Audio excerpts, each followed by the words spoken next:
King. Peace, Peace King. to you too. Indeed, indeed. Brother Ross, I have the pleasure to say actually the real Freeway Rick Ross. Now, as you've been on your tour, you've been out doing the things that you are saying, righting your wrongs. What do you feel is one of your biggest dilemmas of trying to repair what you've broken? Well, I mean, when you say dilemma, you mean things that's hindering me? Hindering you, like your frustration, because I mean, leaving the game at the height that you left it in, and watching others, especially as you've talked a lot about hip hop artists, kind of condoning a certain behavior, living this lifestyle that they're really not living. What has been kind of the hindrance for you now doing the work of changing what some of the things that some people will say that you create? Well, financial stability. Because first thing is people listen to people who they believe is doing well. Yes, sir.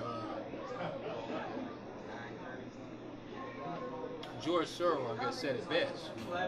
When he was broke, nobody listened to him. Yes, sir. And now that he's a multi-billionaire, heads of states and presidents and all these people listen to him. So it's definitely tougher when you don't have financial stability. Yes, sir.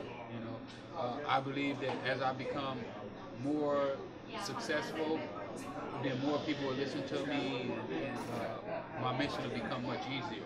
Like right now, when I go to high schools, I try to go and volunteer to high schools. Yes, sir. Without them having to pay some type of Without stipend. them having to pay anything. Okay. They don't necessarily know if they want me. Wow. Why do you feel like that way? Well, first of all, my background. Okay. I don't have the best background. And that I did it on such a level. Yes, sir. They may take a small time drug dealer Yes, sir. over a big time drug dealer. It's something. Even though this country celebrates the bad guy, but they also celebrate greatness. Yes, sir. But when you do something like become big in drugs, it's the worst. Worst thing ever. You get the worst time in prison. And I don't believe that a user and the biggest kingpin has anything different in common. Okay. I think that they both have the same objectives. Yes, sir. They both equally responsible. Okay. I tell people sometimes, when I talk to them, I say, if you had a magic wand today, and you could wipe off all the drug dealers off the face of the earth, then the minute you do that, the users will start to create them another kingpin. So do you feel like some of the bad press, you get it because a lot of the books, a lot of history wants to label you as the guy? Do you feel you get a lot more credit than is deemed necessary? Oh, absolutely. Absolutely. Because they want it to be one guy. Yes, sir. That's responsible for everything. Yes, sir. So, absolutely. But I believe that goes with the whole black drug dealer. Okay. I think that he gets too much credibility. And especially when he goes to court. Well, see, here's the thing about it. I remember growing up and I'm hearing your name, and to be sitting by you and to watch your emergence into a positive light. And as I was also in the game, not as heavy, but I feel like sometimes we try to, as you was just talking about, the dealer and the user is all the same thing. We try to deviate, well, he's a bigger dope dealer than me, so really I'm out of it. Well, and the reality is I was pushing poison just like you was pushing poison. Absolutely. So in sense, when you look at what society is now gravitated to and actually glorified in our music, especially with artists that use token names of drug lords to kind of give this alternative lifestyle and as alternative artists, how do you feel about that? Do you see that it's making our community less relevant, or is it kind of putting more fuel into the fire? Well, it's definitely putting fuel into the fire, because now you're telling young kids that you can go and sell drugs and never go to prison. That you can take your drug money and parlay it into a record career. When that's not the case. Yes, sir. You know, most of the guys on top right now in the hip hop got it through university. Period. Period. Not from Pablo, not from... No, not from Escobar, not from Noriega, from Universal. University. Who also owns prisons. Yes, sir. Don't leave that out. Don't. So you basically saying the artists that are talking about that real is actually faking the funk because they're actually helping the prison pipeline. I mean, they could be. It looks like it. Well, now, do you think that you're going to get a lot of, because of backlash for being a brother that was on the front line and you breaking codes by actually exposing the game? Because as we've been told, game is to be sold, not to be told. Well, maybe, but even though you're selling it. But you know, I always went down my own path. Okay. You know, they told me when I first brought cocaine back to my neighborhood, they laughed at me. Wow. Oh, you can't sell cocaine over here. People over here want PCP. Wow. So I didn't listen to them. You know, and most of the people who we're talking about right now, they don't have any money anyway.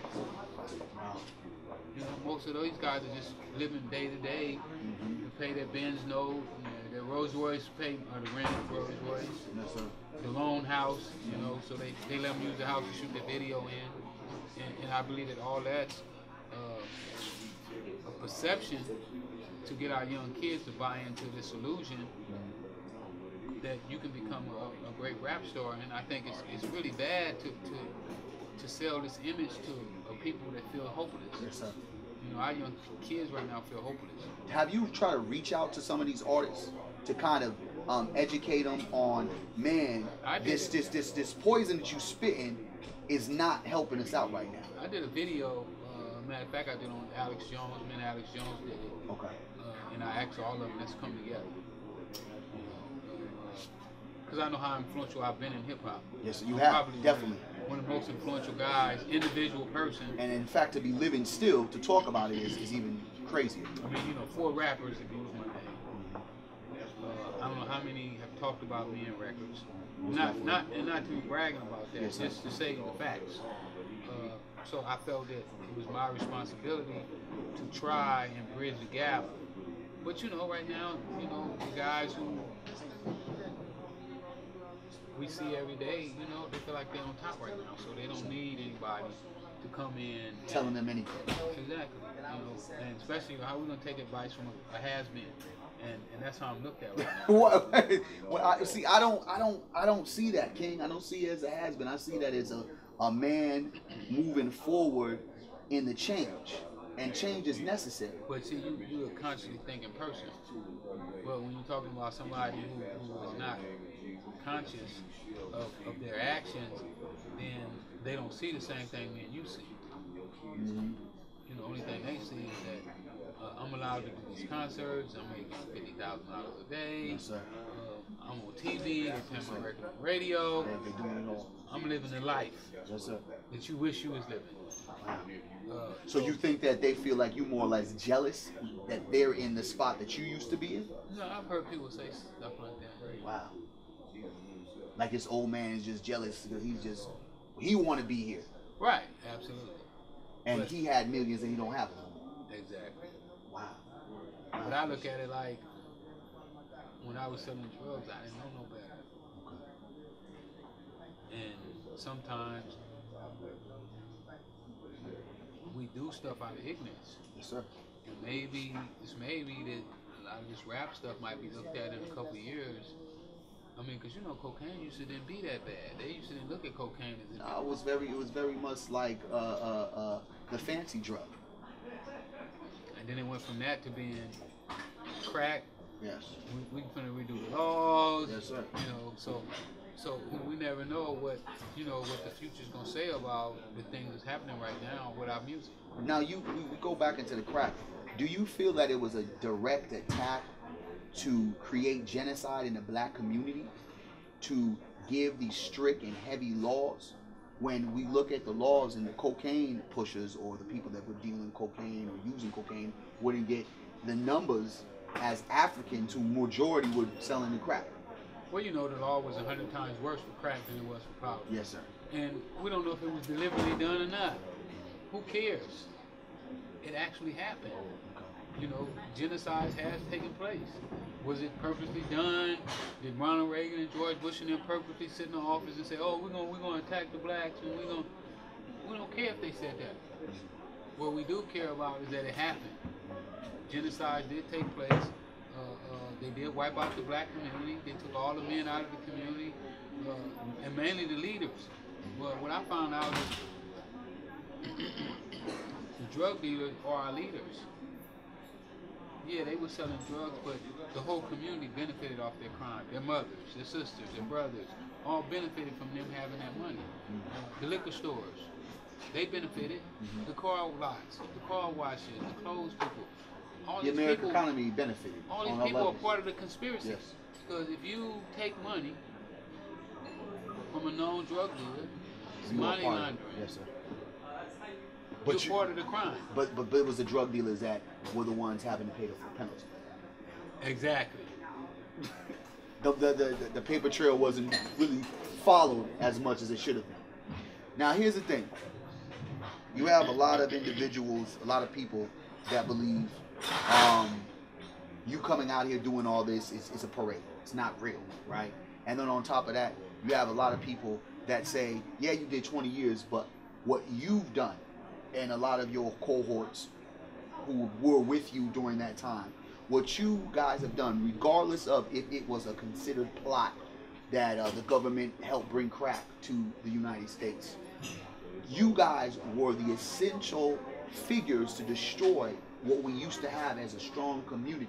What really true suffering are you going through besides 20 years? Because now no longer are you serving that time. You're out here free. You're able to sell your nice little books. You're able to go there and make some type of income for something that you've done that was wrong. What do you think about it?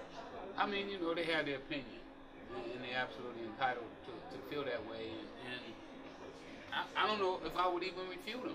I mean, because in a sense, they're right. I did play an essential part in it. But should I not be able to start my life from where it is today? I don't think that they have a right to say that. I don't think that nobody has a right to say, if I want to get high, then I can't get high. I don't think you had a right to tell me I can't get high. I don't think that nobody has a right to tell another person that they can't do with their life what they want to, as long as they're not hurting anybody else. If I want to go in my room in my house and sit there and get high all day, as long as I don't go out and rob and shoot you and kill you, it shouldn't be nobody else's business. I'm a grown, conscious person. So for us to say, okay, since you're getting high, we're going to lock you up and put you in prison forever, it's insane. Yes, sir. Is it hard for you to be legit? Is it hard for you to stay legit? Like, I know leaving the lifestyle, the hardest part of it was not only the money, the glory of it, but was the feel that you got, that natural high that you got of the lifestyle, of being able to know you make one phone call, you get one phone call, you know what I'm saying? You know that you make one connect and everything that was an issue, it goes away. And the fact that you came out, having millions, and I want to talk about that in a quick second, having millions to now having to really be a humble citizen of America, playing by America's rules, because even though you're doing this is still playing by the rules, but you created something. Do you ever sometimes think like, why don't I just go back and do what I know how to do well? No, cocaine is something that I would never do again in life, no matter how much money I can make. And you know, I stopped selling a year before I went to prison, a year and a half before I went to prison. Wow, nobody really knows that. They don't talk about that. They don't talk the about feds that. go back. You know, they go back 7 Yes, sir. years. So you stopped. Yeah, because I started to see the hypocriteness in myself. Even though I believe that it's okay for people to get high if they want to, I didn't want my family to get high. But at the same time, I ain't gonna go whoop my brother because he's getting high. Yes, sir. I ain't gonna beat his brains out. I ain't gonna lock him up in a box because he's getting high. No, my job is teach him why he shouldn't get high. So that's the reason that I couldn't go back to selling drugs. The hypocriteness in myself, just be too hypocritical. So now, walking away from all those millions, did you have any of your money in businesses that were they couldn't touch? Or was everything was the Fed so hard up on you that it didn't matter what it was? They were taking everything and taking you down and using you as their guinea pig to say, see, America, we've caught the biggest drug dealer in the world. I was allowed to keep a few pieces of property. But my family wasn't equipped to own the property. They had been taught how to own property. You know, it's a long conversation to understand the mentality that we as blacks have in this country, why other people can come from other countries and come over here and succeed and we can't, because they've been taught how to take the system and make it work for them. Well, we've been taught how to be consumers, how to be the people that everybody else feed off of. You know, I go to some of these schools, and I go to Jordan High School, and that sits right next to the Jordan Down Projects. Watch. And I'm in this school, and I see these young girls, and they're wearing this hair, and I sold hair when I first got out. Oh, you so I know how much the hair costs. Okay, you selling hair. That's and I see these girls, and I'm like, wow, their hair costs. The hair alone costs $300. Oh, I definitely know. So then the other girl who put it in probably charged $250. Yes, sir. It's a lot of money getting thrown around. So she just spent $600. On her head. On her head. I bet she don't have any stocks and bonds. Yes, sir. And then they wearing $160 Air Jordans. Yes, sir. So to keep up with the trends and the Joneses. So it's like our people have been taught that you have to look a certain way, no matter what's in your head. And I know now that it's not how you look, it's what you think that really counts. And I believe that that's what we have to get to our kids, and that's what these other people know who come from these other countries. It's not how you look, it's what you got in your head. What is one of the final things that you want to say to your community about your work, to your community about your struggle, to your community about your change? Well, I'm developed, and it's something that I never thought I could be. My community hasn't developed that way. They have to develop, we as a people have to develop into something that we never thought we could develop into. You know, that we're not niggas, we're not H's and B's, we're not Crips, we're not Bloods, but we everything, and we anything. That we are the cream of the crop. Indeed.